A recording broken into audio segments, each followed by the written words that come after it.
Frank's Phillies Mailbag is up on our website, 973ESPN.com. He is in, I don't know what city right now, somewhere in the Clearwater region for a Phillies game today. Where are you at today, Frank? Actually, the Phillies are off, so I was in Clarendon, Florida, watching some softball. How about that? Clarendon, Florida. Now, where is that in relation to Clearwater? It is about an hour and 50 minutes northeast, so it's just west of Orlando. Just took in a random softball game, huh?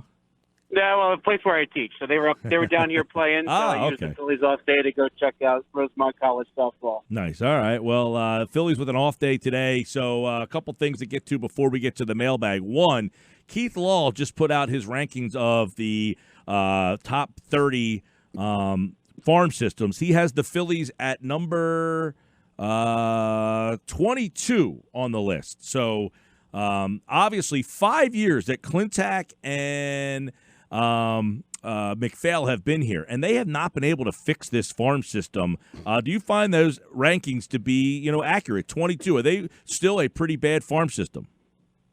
They don't really have any high-impact prospects. So you look around the league, so many of these teams have been able to put together one or two star-type players. Phillies haven't been able to do that, and it's been a while now, as you said. This rebuild began in 2015. The middle of 2015 is when these guys took the helm, and they really weren't able to convert any of the veteran players they had into impact prospects. And right now, there's a couple good names in the system, but there's nobody that is that slam dunk can't miss type prospect. The Phillies played Atlanta last week, and you saw some of their young guys playing, and you just thought, man, the Phillies don't have anybody like that.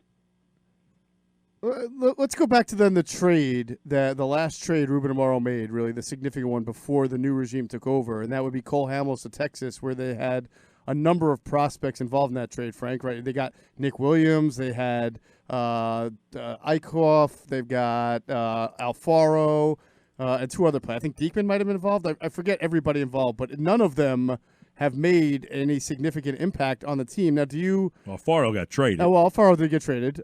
He was in the Real Muto deal. Correct. Do you feel like that's a knock on this regime's development, or just the trade that Amaro executed at the time?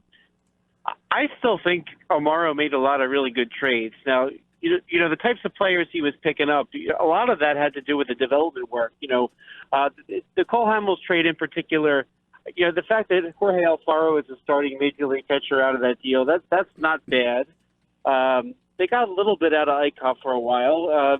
Nick Williams obviously did develop the way that you wanted him to develop, but the Rangers weren't even giving their top prospects to the Phillies, and nor was any other team. I mean, that's just the reality of making trades in baseball right now. You don't get the top prospects. I mean, even then, the Phillies like Nomar Mazara, and Mazara kind of flamed out even though the Rangers, he was on their can't touch list. So, when you make baseball trades like this anymore, it's more like you're trying to get guys that you can develop. And the fact that they got a starting catcher and was able to flip him for the best catcher in baseball, I think that's still kind of a decent trade at this point. I mean, because Cole Hamels wasn't going to do anything for the Phillies in those couple of years that he had left on that deal. So I don't blame him for that. Nick Pivetta for Jonathan Papelbon, that was a tremendous trade, even if he doesn't work out. So I thought the trades were okay. I think he did what they needed to do, which was try to get some high upside types at the lower levels and try to make them develop into major leaguers. And then, some of that maybe you can blame the development. Some of that was just the fact that teams don't trade their top prospects. All right, Frank, let's look at some of the questions. It leads us right into one of the first questions from Matthew here. Aside from Spencer Howard and Alec Baum, which Phillies prospect is the guy to keep a close eye on and could rise up the prospect charts? That's from Matthew. So there's two names I really wanted to look at here. The first would be Bryson Stott, who did get the chance to occupy shortstop next to Alec Boehm last week in the Phillies' left side of the infield. Now, he's a shortstop, drafted last year with the first-round pick, and I think he has a chance to sort of rise up as quickly as Alec Boehm did. We saw last year he played rookie ball, and then Stott got the bump up to Williamsport, which is the short season league, which means he's probably going to start in maybe Lakewood this year. And it wouldn't be out of the realm of possibilities to see him promoted to Clearwater and then maybe even finish the year in Reading like we saw Bohm do this year. So in terms of quick risers, I think that's the guy to keep an eye on. You could see him at a few levels this year. And if you're kind of looking at who's a name that's a prospect that could actually impact the Phillies this year, I kind of like Damon Jones, the left-handed starter. He pitched at 3 levels last year. Decent job at AAA Lehigh Valley last season. He's in Phillies major league camp. They kind of threw him there saying, well, maybe you have an outside shot of being a bullpen lefty. I think the Phillies have plenty of lefties as options for the bullpen for now. So I could see Damon Jones going to AAA starting, and he'd be one of the first ones that the Phillies call upon if they need a starting rotation arm. All right, V-Man wants to know, third base Segura, how is Kingery settling in at second base, and does this look like it's going to be the configuration? You've been down there. You got a chance to see Segura live in person. How is he settling into second? And I think we all realize that Kingery's best position is second base. Yeah, so Scott Kingery, I think one thing that we kind of take for granted is his ability to move around the diamond. And, when he does that, he spends so much extra time and exerts so much extra energy doing the different drills at the different positions to stay alert. While he's done a very admirable job doing that, I mean, the lack of stamina that creates, you really want to get a chance to see Scott Kingery just sort of go to town and really be who he could be and feel comfortable coming to the ballpark each day, knowing where he's going to play and not feeling like he has to do those extra drills. So the Phillies seem very committed to that. So he's going to start out the year playing second base. And the reason why you do that is because Alec Bohm is looming at AAA and could be a part of this Phillies team this year. And if you're really committed to Scott Kingery for the long term, well, then what you don't want to do is start moving him around again. So if Bohm came up and Scott Kingery was your third baseman, well, then you're making Kingery move again. In terms of Segura, he's made a couple little miscues at third base. There was a ball to his right he struggled with that was right down the line. A couple times, getting used to being to the right side of Didi Gregorius, who will play short and nowhere else. But when you look at the bigger picture, it seems to make sense to put Segura there because he will probably shift back to shortstop after this year when, Didi Gregorius leaves as a free agent. Now, assuming he leaves as a free agent, but that also assumes that Bohm does indeed rise to the major leagues and claim third base as his own. So the nice thing will be, I think they feel confident that Segura could sort of be the extra infielder when Bohm does, if and when Bohm does rise up to the major leagues. And it's nice to have a wealth of riches like they had last year with Scott Kingery playing a bunch of positions. But, I think it would take a major long-term injury before Scott Kingery would move to another position. And I think that if he does that, then it would have to be on the permanent type basis for the rest of the year because it seems to me that the Phillies want his bat to really wake up to be what a lot of people believed it would be. And for him to do that, they just want him to focus on one position. Frank Klose is with us, the Phillies Mailbag. Of course, the Powder Blue podcast tonight from 6 to 7 on 97.3 ESPN. Greg wants to know about Didi and Rhys Hoskins, both struggling out of the gates in spring training. Any concerns with those guys? Well, I think generally speaking, I think it's a little too early to be concerned, but I just want to comment on a couple of things when you're talking about those two guys.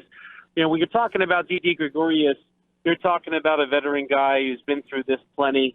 I don't think there's any reason to worry about Didi Gregorius because, he's kind of coming to camp, doing his usual routine, just getting loose, getting some swings again. He missed a lot of last year, so he's just kind of shaking off the rust. I think he's veteran enough that we kind of know what we're going to see when you get somebody in the major leagues like a Didi Gregorius. So on that side of things, I think that's good. On the Rhys Hoskins side, there's been a lot of tinkering with Rhys Hoskins. And, consider last year, he's slumping. In fact, his slumping might have been the reason why John Maley was let go when he was. But then he's got another hitting coach in Charlie Manuel. He's also got the assistant hitting coach, Pedro Guerrero, who's still around. But then this year, Joe Dillon comes in, and Joe Dillon made a few adjustments on Rhys Hoskins' swing. And, I think he wanted him to lower his hands a little bit, open up the stance a little more. And, those adjustments you sort of expect to take a little bit of time in live game action. It's one thing to watch him, hit at batting practice. But now that there's some games, he's trying to adjust that under the tutelage of Dylan. So I think you almost expect that it's going to take a little while for him to get comfortable in those little adjustments. And maybe that's what you're seeing now. But you know what? There's still a few weeks left before the Phillies head east to Miami, and a lot could happen between now and then. So maybe that's worth checking in about in a couple of weeks. All right, Frank, real quick, we were talking earlier in the show about Ranger Suarez and the spot in the rotation. Joe Girardi seemed open that he's in it, and I think we realize that now. But you mentioned the last time you were on that Eflin's kind of entrenched in the fourth spot, but he didn't pitch very well yesterday. Do you think that the fourth and fifth spots are open, or is it just that fifth spot? I tend to think it's just the fifth spot.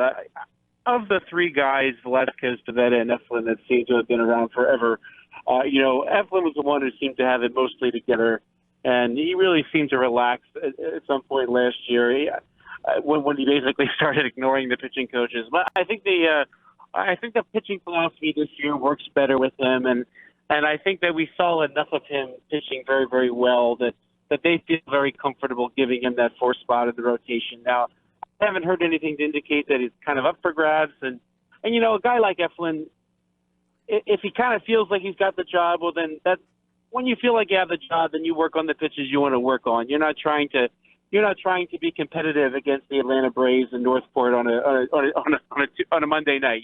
So I see him as pretty locked in. The other ones I think are up for grabs, and one thing that I talked about tonight on the podcast is that this new regime is only seeing Ranger Suarez, Nick Pivetta, and Vince Velasquez for the first time. They're not necessarily coming in with any preconceived notions as to who they are, what they are. What they see this spring is what they see, and I think that could work to Ranger Suarez's advantage. Frank, what is the next step for Sir Anthony Dominguez? We know he practiced or pretended to play a game the other day. So do they ramp him up a little bit next time? What's the next step for him? Yeah, so I haven't heard the plan just yet. I wouldn't be shocked if he pitches another simulated game or two. That's usually on the minor league field against some of the minor leaguers, and they'll try to get him into game action later in the spring. So I think with somebody like him, they'd rather have him pitch those types of games for now, especially when you've got so many other arms that are trying to compete their way into the Phillies bullpen and the guys they really, really need to see. So if they said they were going to kind of take it easy with him, I can see them continuing to take him easy for another couple of weeks even.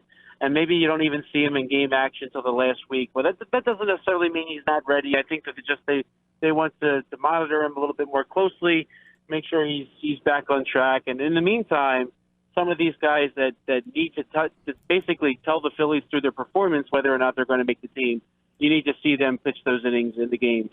All right, he's Frank Klose down in Clearwater with the Phillies. Of course, they continue spring training all month long. We'll have Phillies mailbags for you on Tuesdays. Frank back on Thursday to give you more insight. For more on the Phillies, check out 973ESPN.com, at Frank Klose on Twitter. And tonight, the Powder Blue Podcast, talking all things Phillies from 6 to 7. Frank, Jeff Mosher, Hunter Brody. It's tonight, 6 to 7, the Powder Blue Podcast. Thanks, Frank. Thanks, guys. All right, Frank Klose, like all guests, appeared via the Boardwalk Honda Hotline.